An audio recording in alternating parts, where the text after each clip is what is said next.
각 당을 대표하는 젊은 브레인 세 분이십니다. 성지훈 더불어민주당 정책위 부의장님 안녕하십니까? 안녕하세요. 네, 호준석 국민의힘 대변인님 모셨습니다. 안녕하십니까? 네, 이기인 개혁신당 최고위원님 모셨습니다. 네, 안녕하세요. 네, 처음 뵙습니다. 네, 그러니까 그렇죠? 처음 나왔습니다. 예. 임승호 대변인 땜빵으로 대타로 나오게 됐습니다. 또 다음 주에도 또 모실 수 있을지. 아, 임승호 대변인 또 면접을 하는 건가요? 아, 면접 잘 되면 계속 해야 되는 면접이 잘 안 되는 걸 바랄 수는 없고요. 네, 네, 잘 되길 바랍니다. 자, 오늘 처음으로 이제 얘기를 나눠볼 것은 이제 뭐 안철수의 난. 너무 표현이 적했나요? 이 안철수 의원이 혁신위원장 수락부터 사퇴까지 닷새 동안 대체 도대체 국민의힘에 무슨 일이 있었던 건가 궁금해하는 분들이 참 많습니다. 또 오늘 윤희숙 여의도 원구원장을 다시 또 혁신위원장으로 임명을 하셨는데 호준석 대변인께서 혁신위원 이제 인선에 계시니까 좀 먼저 여쭙고 싶습니다. 이거 어떻게 된 겁니까?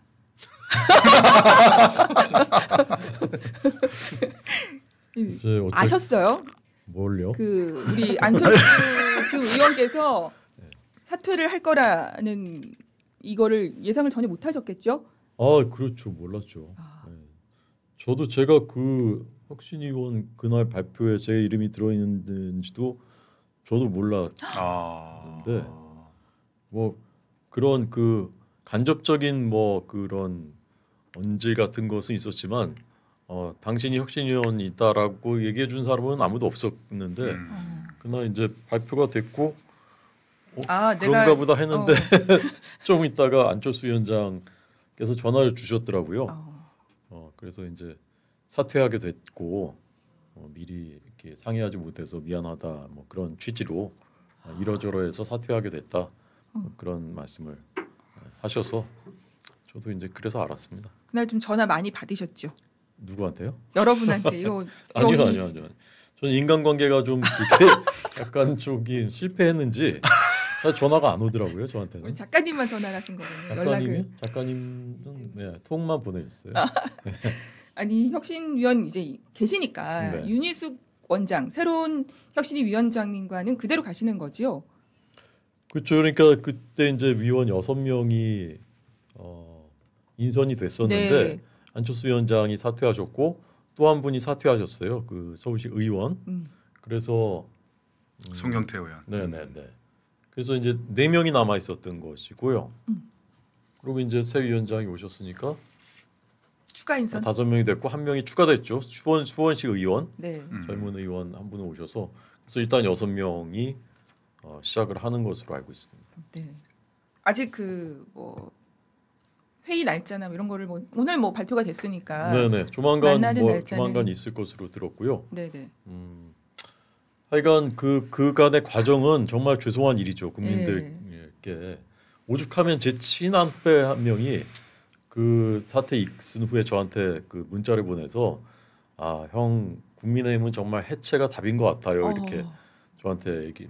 평소에 이제 그런 얘기 잘 안 하는 저한테 하는 후배인데 그런 거 보고 제가 국민이라도 그런 마음 똑같이 느꼈을 것 같고 너무나 죄송한 일이지만 어쨌건 그래도 저는 사실 혁신위가 이제 동력이 없을 거라고 생각했거든요. 혁신위가 이게 뭐 이렇게 했는데 뭘 어떻게 다시 할 수가 있겠나 생각했는데 그래도 윤희숙 그 위원장 카드는 사실 저도 생각을 못 해봤었던 그래도 좀 묘수 아닌가 싶어요.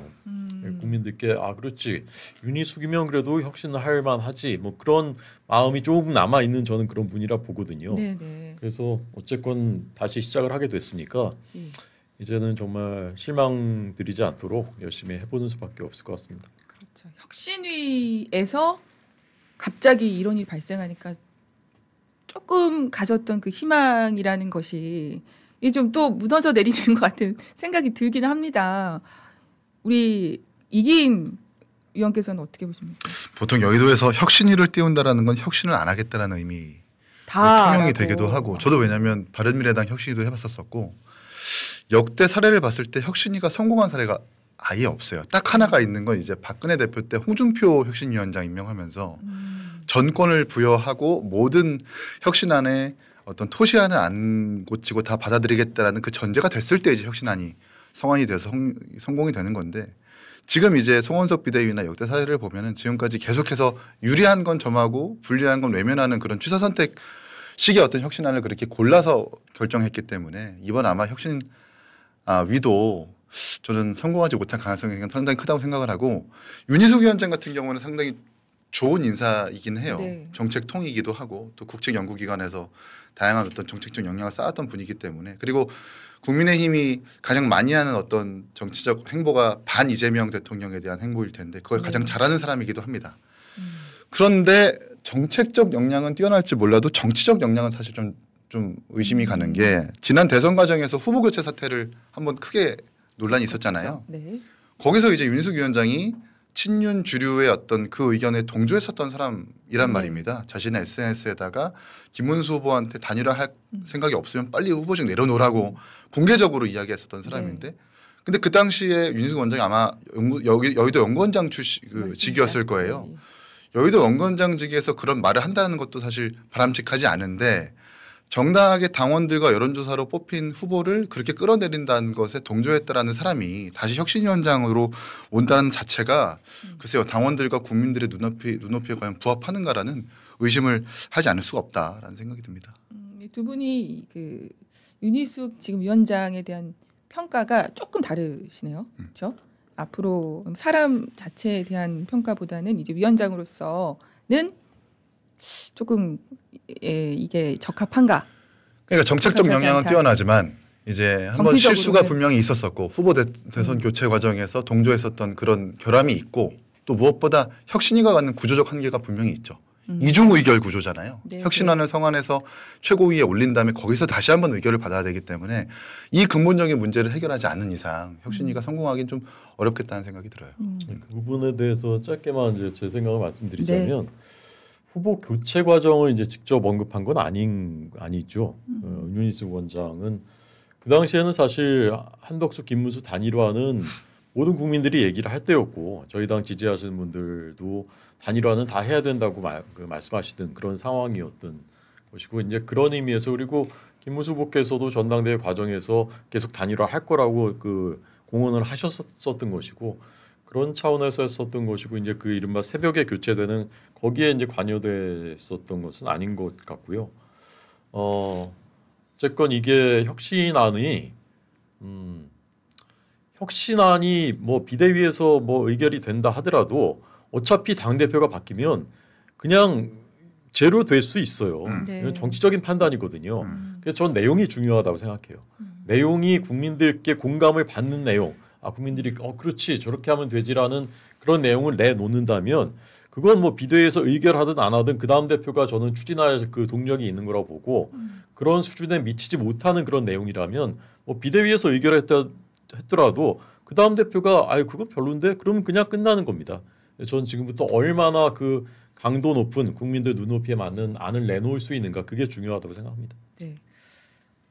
우리 성치훈 부의장께서는 이 당의 상황을 어떻게 지금 보십니까? 지금 혁신위원이 옆에 계시는데 혁신위를 이야기하는 게 참 쉽지는 않은데요. 네. 말씀하셨잖아요. 그러니까 전 실컷 얘기하기는 참 겁치만 난 분이네요. 이게 최고요. 그렇게 안 봤는데 저는 그리고 홍석대 대표님이랑 참 오래 같이 방송을 해서 더더욱 그런데 이게 최고처럼 저렇게 말해도 되는 거예요? 여당이 되시더니 여유가 생기죠. 아니요, 여유가 아니라 정말 옆에서 지금 쳐다보고 계시잖아요. 그래서 근데 잘 안 될 것 같아요. 그러니까 왜냐면은 지금 요즘 그 하는 언더찐윤이라고 하는 그런 말을 쓰시더라고요. 그 동아일보 사설에서 언급된 다음에 이게 좀 사람들이 공감이 되니까 자꾸 쓰는 것 같아요. 그러니까 언더찐윤이라고 하는 그 영남권을 기반으로 한 근데 드러나지 않는 이 친윤 세력들 어떻게 보면 그분들은 친윤이라는 호칭도 맞지가 않죠. 왜냐면은 윤석열 대통령이 당에 국민의힘에 오기 전부터 권세를 누리던 분들이기 때문에 그런 분들이 저는 혁신의 대상이라고 생각하거든요. 근데 혁신의 대상이 혁신이 구성을 하고 원내대표를 뭔가 거의 추대를 하고 이런 상황 속에서 과연 혁신이 이루어질 수 있겠는가? 의구심이 있는 거죠. 그렇기 때문에 과연 그들 언더찐이라고 하는 그 사람들에 대한 칼을 들 수 있는가? 안철수 의원이 메스를 들겠다고 했잖아요. 저는 안철수 의원 처음에 이제 임명됐을 때 적절하다고 생각했거든요. 왜냐하면 저는 보수 정당의 혁신의 시작은 일단 그 언더찐과의 결별도 있지만 결국 그 이 탄핵 정국, 이 비상계엄과 탄핵에 대한 명확한 입장을 갖고 있는 사람. 그리고 계속 일관되게 탄핵은 어쩔 수 없다라고 하거나 아니면 비상계엄에 반대했던 사람 그 사람이 혁신을 맡아야 시작을 할 수 있다고 생각했거든요. 그래서 그래서 안철수 전 위원장이 돼버렸죠. 의원이 임명된 건 전 적절하다고 생각했는데 근데 안철수 의원이 그 메스를 들고 집도를 하겠다고 했는데 마취를 안 하고 배를 가르려고 하니까 그쪽이 당연히 반발을 하죠. 그러니까 먼저 그 찐윤들을 마취를 시켰어야 되는데 그러니까 바로 그냥 그 메스 안 주고 그냥 다른 거 주니까 배를 개복을 할 수가 없는 상황이 돼버려서 결국 저는 그럼 나 안 해라고 나간 거라고 보는데 글쎄요 윤희숙 원장은 저는 아까 이긴 최고랑 아까 뭐라고 해놓고 결국 의견이 비슷한데 저도 그분의 뭐 정책적 역량은 뭐 뛰어나다고 생각합니다만 정무적 감각 전 상대편이니까 저희를 공격하던 그런 감각으로 봤을 때 결국 과연 그 제가 말하는 혁신의 진짜 대상들을 과연 타파할 수 있을까? 저는 퀘스천 마크가 붙는 분위기 때문에 아마도 잘 어렵지 않을까. 예. 안 될 것 같네. 참 어렵죠. 예, 어렵습니다. 안철수 의원이 요구한 핵심적인 게 바로 쌍권이라 불리는 그 두 분의 출당 문제였죠. 그런데 이 문제가 승인을 받지 못하고 가로막혔고 김용태 비대위에서도 그건 마찬가지였습니다. 그렇죠. 이 문제에서 막히곤 했는데 이 판단이 맞다고 생각하십니까? 이 두 분이 나가야 된다. 이 당에서. 저는 필요하다고 생각하는데 당연히 저는 민주당 입장에서는 쌍권이 정말 큰 책임이 있다고 생각해요. 근데 그 뭔가 그분들을 출당시키기도 지금 타이밍상 사실 애매하거든요. 왜냐하면 국회의원 선거는 3년이나 남았잖아요.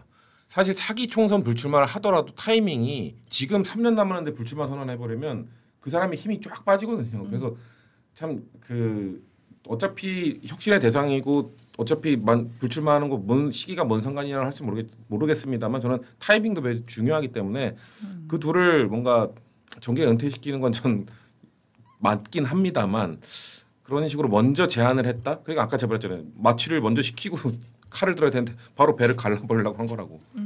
두 분께서도 강하게 이제 안철수 의원을 비판을 바로 하시더라고요. 어제도. 이 두 분께서는 먼저 후준석 대변인께서는 이 당의 그 혁신이 비대위에서 공통적으로 제안한 이 쌍권의 탈당 문제를 어떻게 생각하십니까? 약간 말씀을 또 잘하셔야 되는 게 혁신위원 당사자다 보니까 그러니까요. 이게 바로 기사화가 될 겁니다, 대변인님. 그 김용태 비대위원장도 그 부분 있었나요? 5대 개혁안에? 그 논의를 한다. 당무감사. 당무감사로 인해. 근데 당무감사. 당무감사 이제 대상이 바로 이 두 분이시다 보니. 네네. 당무감사는 진행이 되고 있고. 진행이 아직도 되고 있습니까? 네네. 아직 결론이 나오지 않았으니까. 근데 이제 그 부분에 대해서는 그 당내에서 이제 그 다른 의견이 크게 보면 두 가지 갈래로 있는 것 같은데 첫 번째는 어떤 조치를 하려면 일단 조사를 하고 그래서 결론이 내려지고 조사를 해보니까 조사든 감사든 해보니까 이러이러한 책임이 있다. 그래서 이런 조치를 취해야 되겠다라는 절차가 있어야 되는 것이다. 라는 이제 첫 번째 반론이 있습니다. 이번에도 이제 그 과정에서 송원석 비대위원장은 이제 그런 입장이었던 것 같아요. 백서를 쓰든지 아니면 혁신위에서 뭐 알아보든지 해서 이렇다는 결론을 내리고서 그 다음에 조치가 있어야 되는 거지 미리 그럴 결정을 해놓고서 그렇게 할 수는 없는 것 아니냐라는 입장이었던 것 같습니다. 같은 말씀이시네요. 마취를 해놓고 뭔가 이렇게 하고 해야 된다. 그다음에 이제 두 번째 반론은 그 이른바 쌍권이 그분들이 진짜 이 모든 당의 모든 책임에 그 진짜 책임자냐라는 부분에 대해서 좀 이견이 있어요. 어떤 분들은 그렇게 생각하지 않은 분들이 있습니다. 그러니까 아까 나왔던 이른바 언더 친윤 그거하고는 또 결이 다르거든요. 지금 여기 이분들은. 그래서 이분들이 진짜 거기에 이제 최대 책임자가 맞냐 그 부분에 대해서도 좀 생각이 다른 부분이 있고 그렇습니다.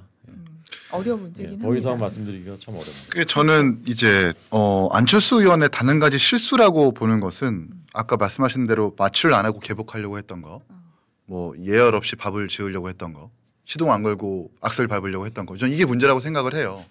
그리고 두 명에 대해 쌍권에 대해서 분명히 책임이 있죠. 근데 이제 혁신위원장이라고 한다면 107명의 국민의힘 모든 의원들이 인적 쇄신의 대상이다라는 생각으로 혁신안을 만들 생각을 해야 되는 건데 두 명한테만 책임을 지고 더 나가라는 식으로 혁신안을 만들면 당연히 그분들은 반발을 할 거고 네. 그렇게 해서 쫓아낸들 그분들 뭐 가처분 거고 더 복잡한 상황이 만들어질 수 있기 때문에 약간 성급한 판단이라고 생각을 하는데 그럼에도 불구하고 전 그게 나쁜 어떤 아니라고 생각지는 않아요. 당연히 혁신위원장을 할 수 있는 일이고 가장 큰 책임은 사실 송원석 비대위원장한테 있다고 생각을 합니다. 그러니까 그 안이 성안되어서 올려진 것도 아니고 비대위원장이 판단할 권한도 없어요. 그 안이 올라가면 비대위원들과 함께 논의해가지고 결정할 문제인데 본인이 갖다부터 결정할 일이 아니거든요. 거기에 대해서 반대할 권한도 없는데도 그걸 거부한 것도 좀 문제고 또 제일 큰 문제는 이 혁신위의 인선을 어떻게 저희가 취사 선택하려고 했던 것. 특히 강동의 이재영 의원이라든지 호남의 박은직 의원이라든지 이분들 정말 방송 나가서 열심히 당을 위해 열심히 두둔하고 민주당과 싸우는 분들이라고 저는 알고 있는데 또 그분들이 뭐 이재명 대표 때 혁신위원장 임명했던 사람처럼 뭐 천안함에 대해서 막말을 한다거나 그런 논란이 있는 인사들이 아니거든요. 네. 그런데도 불구하고 그냥 단지 불편하니까 친윤들이 봤을 때 내지는 당이 봤을 때 불편한 말을 하니까 거절했다는 건 아니에요. 저는 이 자체가 안철수 의원으로 하여금 의지를 좀 박약하게 하는 어떤 결정적인 계기가 아니었나라는 생각이 듭니다.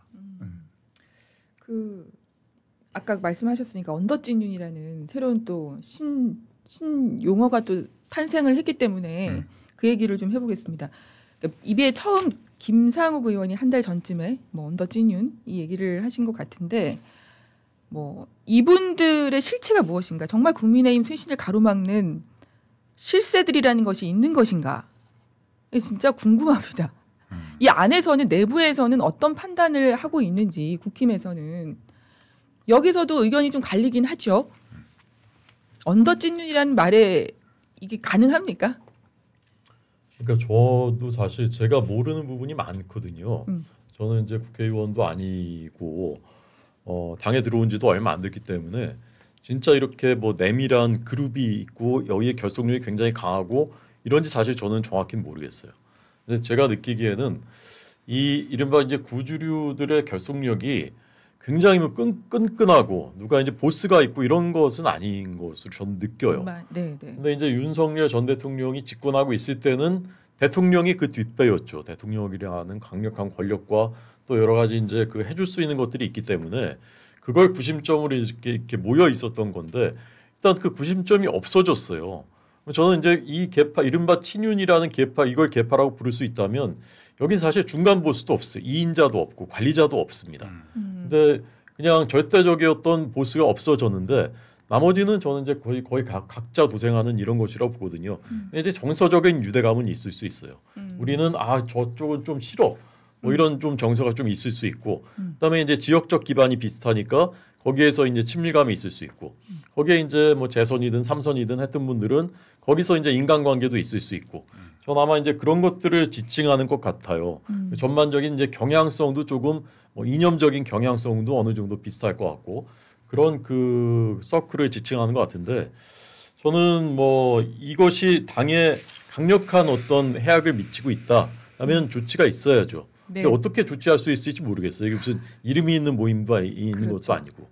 그리고 사실은 저는 영남에 있는 다선, 재선 이상이라고 해서 다 개혁의 대상이다.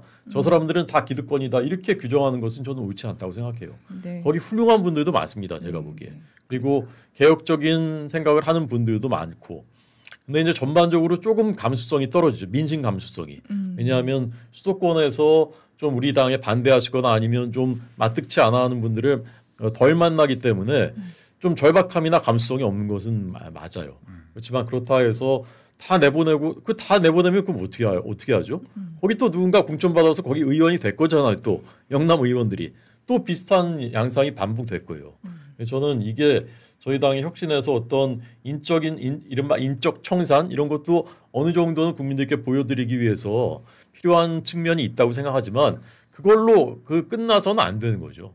이게 뭔가 구조적인 왜 이렇게 되는지에 대해서 구조적인 어떤 해법을 내놓아야지 이게 당의 체질이 바뀌는 거지. 그렇지 않고서 그냥 한두 명 내보내고 뭐 이렇게 해서 끝나면 그때는 뭐 잠깐 시원할지 몰라도 아무런 그 효과가 없어요 제가 보기에. 이게 참 재밌는 게 뭐 언더 찐윤 친한 뭐 이런 얘기 하잖아요. 근데 거기에 지명되는 의원님들께 여쭤보면 아무도 난 찐윤이 아니다. 예, 찐한이 뭐 친한이다 이렇게 얘기하신 분 한 분도 안 계시더라고요. 그렇게 부르지 말라고. 그래서 저는 가끔은 이게 도대체 이게 우리가 만들어낸 용어의 실체가 있을까라는 생각이 들기도 합니다. 근데 과거에 친이, 뭐 친박, 뭐 그쵸? 이런 것들은 그거랑 좀 다른- 있었어요. 예. 동교동계 있어요. 동교동계는 심지어 김대중 대통령 퇴임할 때 퇴임 직전에 해체 선언까지 했어요. 해체 선언. 김대중 대통령도 더 이상 동교동계는 없다 이렇게 선언도 하고 있었거든요. 그때는 뭐 좀 돈이 필요하니까 이른바 개파라고 하면 돈도 좀 이렇게 지원도 해주고 이런 게 있었습니다. 오랫동안 모임도 갖고. 근데 사실 지금 이 윤석열 대통령은 정계 입문 자체가 급작스럽게 입문을 했고 입문하자마자 대통령이 됐고 그렇기 때문에 여기에 어떤 개파의 결속력이나 조직력 이런 건 사실 없는 거죠.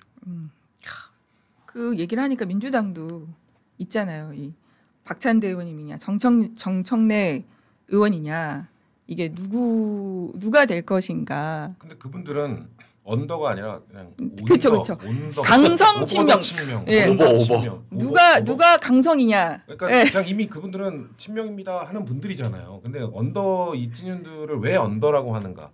그러니까 드러나지 않는 사람들이라는 거잖아요. 뭔가 그냥 영남에서 사실 우리 당은 호남과 같은 건데 공천 받으면 당선되고, 근데 다선 의원이고, 근데 죄송한 말씀입니다만 존재감이 그렇게 많지 않고 드러나 있지 않고 어떻게 보면 쌍권은 그 친윤들 그룹 중에서 어떻게 화살을 다 맞고 있는 거죠. 근데 이 언더 친윤들은 화살도 안 맞고 뒤에서 기득권 권세는 다 누렸으면서 아까 말씀하신 것처럼 리더는 없죠.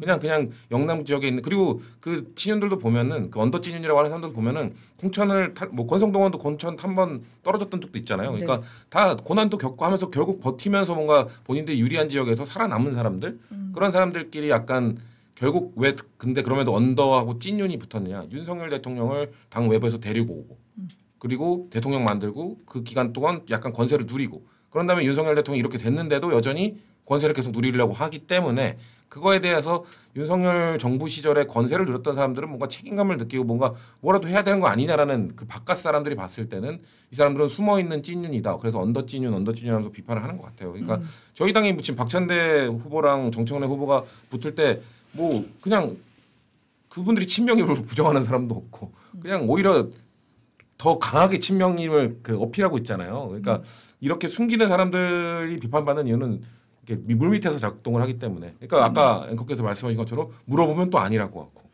다 알고 있는데 누군지. 그 이재명 대통령의 마음은 이제 누구에게 있나? 그런 위험한 질문을 저에게. 아니, 저희는 그런 얘기 하거든요. 이재명 대통령은 뭐 이 박찬대 의원님을 더 이렇게 하는 거 아니냐, 원하는 거 아니냐, 뭐 이런 얘기를 방송에서는 했는데요. 근데 오늘 어젠가 박찬대 의원이 뭐 내랑 관련 뭐 특별법 법안 발의를 하는데 보조금 네, 거기에 박찬대 외 몇 명, 이게 사실 이게 되게 중요한 거거든요. 누구의 몇 명? 근데 115명인가 돼 있었는데, 근데 누가 오늘 아침 방송 같이 한 패널이 그 얘기를 하더라고요. 이렇게 의안가에 제출하잖아요. 제출할 때 미리 뽑아놓은 표지 거기에는 박찬대 외 50명으로 돼 있었대요. 그러니까 제출한다는 소식이 알려지면서 나도 이름 올리게 하는 사람들이 우르르 늘어난 게 아닌가. 그럼 의원들의 약간 표심은 이것도 되게 위험한 말. 그렇게 되는 게 아닌가라는 생각을 해봅니다. 네, 그래서 성 의장님은 박찬대 의원을 지지하는 걸로. 아니요, 저는 어느 캠프에도 속해 있지 않아요. 여당이 좀 입장이 되면은 이런 게 다 조심스러운가 봅니다. 원래 그 전당대회 당내 선거 때 뭔가 놔두고. 어디 캠프에 속하면 약간 방송 출연에도 제한이 생기고요. 그렇죠. 전당대회 때 아까 개파 배분 국힘도 한창 작년 전당대회 때인가요? 한동훈계랑 윤석열계 배분하느라고 방송사들이 상당히 고생했거든요. 그런 것처럼 지금 저희가 뭐 박찬대계 정청래계 패널 이렇게 나뉘진 않습니다만 다음 달 전당대회 좀 치열해지는 시기가 오면은 좀 그런 저는 어디에 속해 있지 않습니다. 보이지 않을까. 개혁신당도 전당대회 앞두고 있죠. 네, 이게 놀랄 만큼 여러분들이 관심이 없으시겠지만 7월 27일 날 저희 전당대회 하고요. 예. 당 대표랑 이제 최고위원을 분리 선출하는 단일 지도 체제를 바꿔가지고 전당대회를 개최할 예정입니다. 14일. 지난 전당대회 본인의 영상을 SNS에 최근에 올리셨어요. 아 그래요? 지난 전당대회 때 2등이 아까 어제 밤인데요. 제가 성추용 의장님이랑 페이스북 친구라서 또 그걸 보고 이렇게 틈새로 이렇게 말씀하시는 것 같은데 감사합니다. 정보에. 두 분께서 원래 아시던 사이셨나 봐요. 네, 대학 때부터 선후배로 알고 있었죠. 네. 응원 단장 출신이시라서. 당 대표하고 최고위원 후보가 누구인지 좀 알려주시죠. 그러니까요. 당 대표 후보는 지금 이게 뭐 아직 후보 접수를 제가 현황을 파악을 못했는데 네. 나간다고 하는 사람은 일단 이준석 의원이 당 대표에 나간다고 했고 네.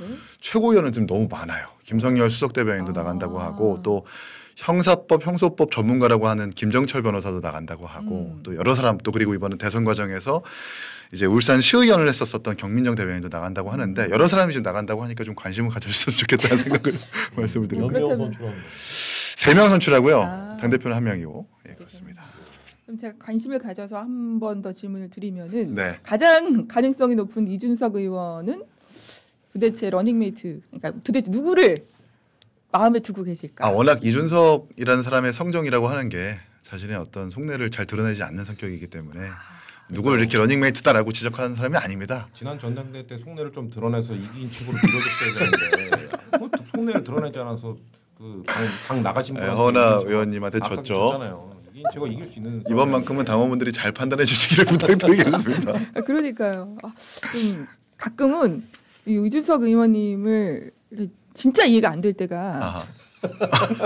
가끔은 진짜 이해 안 되고 늘 약간 이해가. 네, 근데 진짜 안 될 때가 있어요.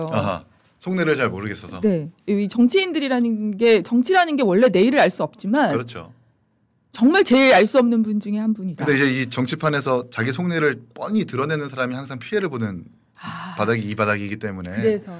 그리고 또 박근혜 대통령 때부터 수많은 사람한테 배신도 당하고 뭐 등에 칼도 꽂히고 뭐 이랬을 것 아닙니까? 네. 그런 점에서 봤을 때 좀 약간 최소한의 방어 기제는 있는 것 같아요. 본인도 이제 하신 적도 언제 그래도 지난 전당대회 때는 너무했죠. 지난 전당대 저요 저 말씀하시는 거. 의원과 원 외에 있는 사람이 붙는데 어느 정도 그래도 힘을 실어줘야 되는데 끝까지 막 얘기를 안 하면은 뭐 그건 저도 공감하고요. 제가 이준석 의원 입장이라면 사실 뭐 국민의힘에서 쫓겨날 때도 상당히 많은 배신감이 있었을 거예요. 그러니까 그런 어떤 역사와 서사를 가지고 있는 사람이라면 최소한의 방어 기제는 당연히 있는 거다라고 말씀드리고 싶습니다. 예. 이제 국민의힘 얘기로 돌아가 보겠습니다. 네. 이제요? 계속해.